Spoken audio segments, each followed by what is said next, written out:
এ রাজু, আর দুটো পরোটা হবে? হ্যাঁ বাবু, কেন হবে না? সব পরোটা তো আপনাদের জন্যই। সব পরোটা তাহলে আমাকেই দিয়ে দে, সারাদিন কিছু আর খাবো না। হ্যাঁ, তুই যদি সব পরোটা নিয়ে নিস তাহলে আমি কি খাবো? তুই আমারটা মুখে নিবি, পেট ভরে যাবে।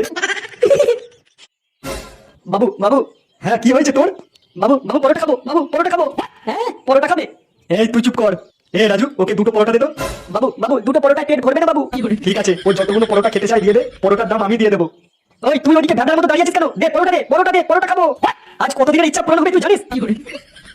জীবনে কোনোদিন তো আর ভালো কাজ করলাম না, একটা এই ভালো কাজ করে যদি পুণ্যি করতে পারি।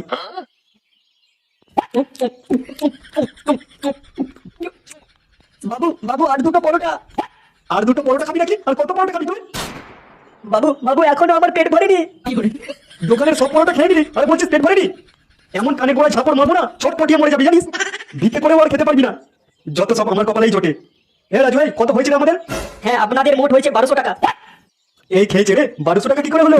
দিন, টাকাটা দিন। খাতায় লিখে রাখ, কালকে দিয়ে দেবো। না বাবু, আমার দোকানে ধার বাকি চলে না, সবে নতুন দোকান খুলেছি। ধার বাকি চলে না মানে? তুই জানিস তোর দোকান আমি যখন তখন উঠিয়ে দিতে পারি? যেটা বলছি সেটা কর, নান্টুর নামে 1200 টাকা লিখে রাখ, কালকে নান্টু এসে দিয়ে দেবে। বাবু, এখানে আবার নান্টুকে? নান্টু এই ফুটোর বাপ, কালকে আমি নান্টুর হাত দিয়ে 1200 টাকা পাঠিয়ে দেবো, নিয়ে নিস।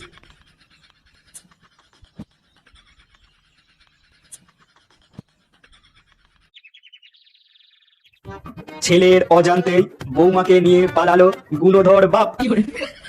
ছি ছি ছি, কি সব দিনকাল এলো। হ্যাঁ, নিজের বাপই বৌমাকে নিয়ে পালাচ্ছে, তাহলে ছেলে কি করবে? গিন্নি, ও গিন্নি। কি হয়েছে কি? বলি রান্না হয়েছে? কেন এখন দেরি আছে রান্না? সেই কোন সকালে রান্না করে ঢুকেছো, এখনো পর্যন্ত রান্নাটা হলো না। হ্যাঁ, আমার তো 10টা হাত, তাই রান্নাটা তাড়াতাড়ি হয়ে যাবে। অফিসে দেরি হয়ে গেলে বসের কাছে কথাটা কি তুমি শুনবে? করো তো লোহা পিটানোর কাজ, তাতে এত ফুটানি কিসের তোমার? থাক, আমার ঘাট হয়েছে তোমার কাছে খাবার চাওয়া, আমি আজকে বাইরেই খেয়ে নেবো, তোমাকে আর কষ্ট করে রান্না করতে হবে না। হ্যাঁ, তাই যাও।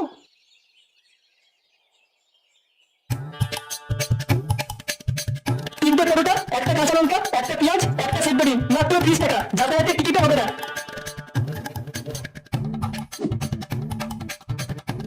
কি রে, তোর পরোটা কত করে বললি? তিনটে পরোটা, একটা কাঁচা লঙ্কা, একটা পেঁয়াজ, একটা সেদ্ধ ডিম, মাত্র 30 টাকা। যাতায়াতের টিকিটও হবে না। 30 টাকা কেন? 25 টাকায় আমি শিয়ালদা থেকে বর্ধমান চলে যাবো, আর তুই বলছিস 30 টাকায় কোনো টিকিট হবে না?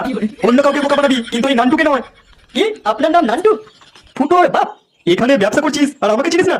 নান্টু বাবু, আপনার নামে 1200 টাকা বাকি আছে। তোর দোকানে আমি পরোটা খেলাম না, আর এরই মধ্যে 1200 টাকা বাকি হয়ে গেল। বাবু বাবু পরোটা, বাবু পরোটা খাবো। এনে খা, পরোটা খাবে। আর হ্যাঁ, তুই কি বলছিলি আমার নামে 1200 টাকা বাকি নাকি? হ্যাঁ নান্টু বাবু, আপনার ছেলে ফুটো আপনার নামে 1200 টাকা বাকি রেখে গেছে। বেশ করেছে, বাকি রেখেছে, আমি ওই টাকা দেবো না, তুই যা পারবি করে নে। না না নান্টু বাবু, আপনার সঙ্গে কিছু করতে পারি বলুন? আপনি শুধু এই এটো থালাগুলো একটু মেজে দেবেন। কি কি কি? আমি এটো থালা বাজবো? শেষে আমার কপালে এটা ছিল, লোকের এটো বাসন বাজবো আমি? গাড়িটা একটু জোরে চলবে, এতে হচ্ছে না। জোরে চালাও। হচ্ছে, এবার হচ্ছে, চালাতে থাকো, থামবে না। করাচ্ছি তোকে খেলা।